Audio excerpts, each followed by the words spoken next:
Guys, ഇന്ന് നിങ്ങളുടെ അടുത്തൊക്കെ ഒരു ഇമ്പോർട്ടൻറ്റ് ഒരു ടോപ്പിക് ഷെയർ ചെയ്യാന്ന് വെച്ചിട്ടാണ് ഞാൻ വന്നത്. ഞാൻ ഇങ്ങനെ വീഡിയോസ് ചെയ്യാറില്ല. അപ്പോൾ സൂംബ ഡാൻസ് ഇങ്ങനെ കത്തി നിൽക്കുകയാണ് നമ്മുടെ ന്യൂസ് ചാനലിൽ, അതുപോലെ തന്നെ സോഷ്യൽ മീഡിയയിലൊക്കെ. ഈ സൂംബ ഡാൻസിനെ എതിർക്കണ ഒരു ഇത് ഞാൻ കണ്ടിരുന്നു. എനിക്ക് മനസ്സിലാവല്ലേ ഈ സൂംബ ഡാൻസിനെ എന്തുകൊണ്ടാണ് ഇവർ എതിർക്കണേന്ന്. അപ്പോൾ ന്യൂസ് ഇങ്ങനെ ഫുള്ള് ന്യൂസ് ആണല്ലോ. അപ്പോൾ പപ്പ എന്നോട് ഇന്നലെ ചോദിച്ചു, മോളെ ഈ സൂംബ ഡാൻസ് ഇത് ഇത്ര വലിയ പ്രശ്നമാണോ? ഞാൻ പറഞ്ഞു, പപ്പേ ഒരു പ്രശ്നവുമില്ല. ഞാൻ സൂംബ ഡാൻസ് കളിച്ചിട്ടുണ്ട്, എനിക്കറിയാം നമ്മുടെ ആരോഗ്യത്തിന് വർക്കൗട്ട് ചെയ്യാനായിട്ട് ഇത്രയും നല്ലൊരു എക്സസൈസ്, അതും പാട്ടൊക്കെ വെച്ച് നല്ല വൈബിൽ ചെയ്യാൻ പറ്റണ ഒരു എക്സസൈസ് വേറെ ഇല്ല എന്ന് തന്നെ ഞാൻ പറയും.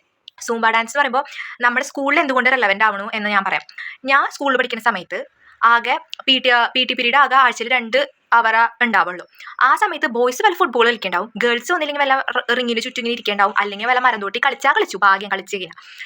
അപ്പോൾ ഗേൾസിന് പറഞ്ഞ വർക്കൗട്ട് അല്ലെങ്കിൽ എക്സസൈസ്, പിന്നെ വീട്ടിൽ ചിലപ്പോൾ വീട്ടുകാർ പറയുന്ന ആൾക്കാരൊക്കെ വീട്ടിൽ ചിലപ്പോൾ മക്കളെ കൊണ്ട് വല്ല അടിച്ചു വാരിക്കൽ അല്ലെങ്കിൽ അടുക്കള പണി എടുപ്പിക്കുന്നുണ്ടാവും. അപ്പോൾ ആ പണിയെടുത്താലൊന്നും ബോഡിക്ക് എക്സസൈസ് ഒന്നും കിട്ടില്ല. അപ്പോൾ ഈ UP ഹൈസ്കൂളിൽ പഠിക്കുന്ന കുട്ടികൾക്ക്, അതായത് അവരുടെ വർക്കൗട്ട്, അവരുടെ എക്സസൈസ്, അവരുടെ ബോഡി ഹെൽത്തി ആക്കി വെക്കാനായിട്ട് ഞാൻ പറയുകയാണെങ്കിൽ എഡ്യൂക്കേഷൻ ഡിപ്പാർട്ട്മെന്റ് എടുത്ത ഏറ്റവും നല്ലൊരു തീരുമാനമാണ് ഈ സൂംബ ഡാൻസ് എന്ന് പറയുന്നത്. അതിനെ ഐ ഡോണ്ട് നോ വൈ എതിർക്കണം. ഡ്രസ്സ് പോയില്ല, അവനക്ക് കംഫർട്ടബിൾ ആയിട്ടുള്ള ഡ്രസ്സ് ഇടാം. ഇപ്പം ഞാൻ നോക്കിയപ്പോൾ വീഡിയോസ് കണ്ടപ്പോൾ എല്ലാവരും അവരുടെ യൂണിഫോം ഇട്ടിട്ടാണ് കളിക്കുന്നത്. പിന്നെ ഗേൾസ് സെപ്പറേറ്റ്, ബോയ്സ് സെപ്പറേറ്റ്, അങ്ങനെ ഒക്കെ നിന്നിട്ടാണ് കളിക്കുന്നത്. പിന്നെ എവിടെയാണ് എന്തിലാണ് അവിടുത്തെ പ്രശ്നങ്ങൾ വരുന്നതെന്നാണ് എനിക്ക് മനസ്സിലാവുക. പിന്നെ ആ സൂംബ ഡാൻസിൻ്റെ വീഡിയോസ്, അവർ രാജ്യത്തുള്ള ആൾക്കാർ അവർക്ക് കംഫർട്ടബിൾ ആയിട്ടുള്ള ഡ്രസ്സ് ഇട്ടിട്ടല്ലേ കളിക്കുള്ളൂ.